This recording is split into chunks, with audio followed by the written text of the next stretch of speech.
We have a new Prime Minister, we have a new government, and it's not going to deliver. Let me tell you why. Keir Starmer says that his goals are growth and wealth creation, and there are real problems with both of those. Let's start with growth. We live on a finite planet. We didn't know that 50-odd years ago. It was first pointed out to me in 1971, and at that time, it was extremely unusual for anyone to talk about this.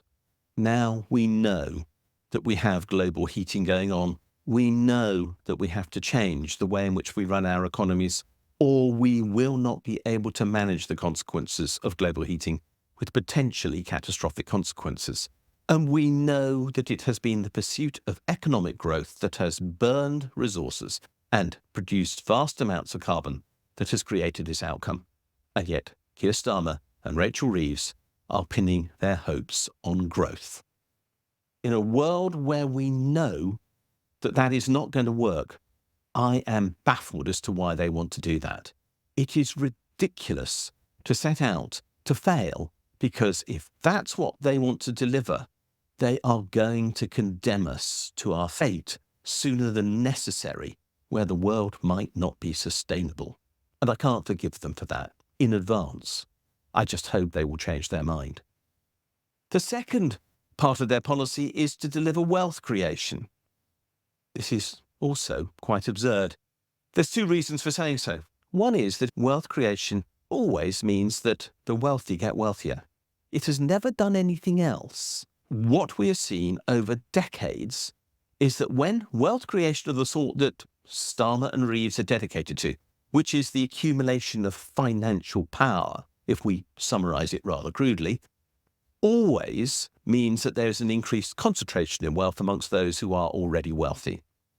Thatcher started this trend in the 1980s when she liberated the City of London, as she saw it, to create financial wealth without limit, as she saw it, and she succeeded in the sense that she massively increased inequality in the UK. Most people did not benefit from her policies. Those who were working in the financial services sector did. We saw an increase in wealth, we saw an increase in inequality, and we've seen all the problems that have followed on ever since. The last Tory government delivered 14 years of increasing inequality. That's why people are fed up with it. And yet Keir Starmer wants to replicate that policy now. And why doesn't it work? Look, the theory of wealth creation to which he and Rachel Reeves have subscribed is that if only wealth is increased for the wealthy, then some of that will trickle down to everyone else. The claim that is made is that a rising tide floats all boats. That is ludicrous. It's wrong. It's nonsense. There is literally not a shred of evidence that that has ever happened. The only way in which most people can benefit from wealth creation is by taxing those who create the wealth, basically by exploiting the rest of us very progressively to ensure that the benefit of that wealth creation is redistributed to those who need it. What is more, that redistribution is also needed because without it you don't get any growth as a consequence of wealth creation, because the wealthy don't spend their money. The only people who do are those on lower incomes who need it to increase their well-being. So in fact, he's actually adopted two policies which are directly in conflict with each other, unless he delivers progressive taxation, and he and Rachel Reeves have said they won't do that.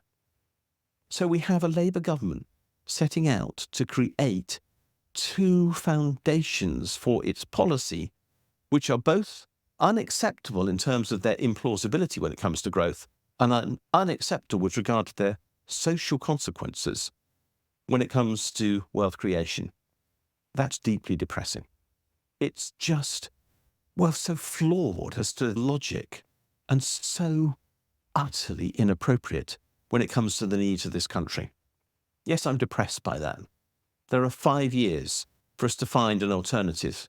In 2029, surely we cannot have another government that is so out of touch with the needs of the people of the UK.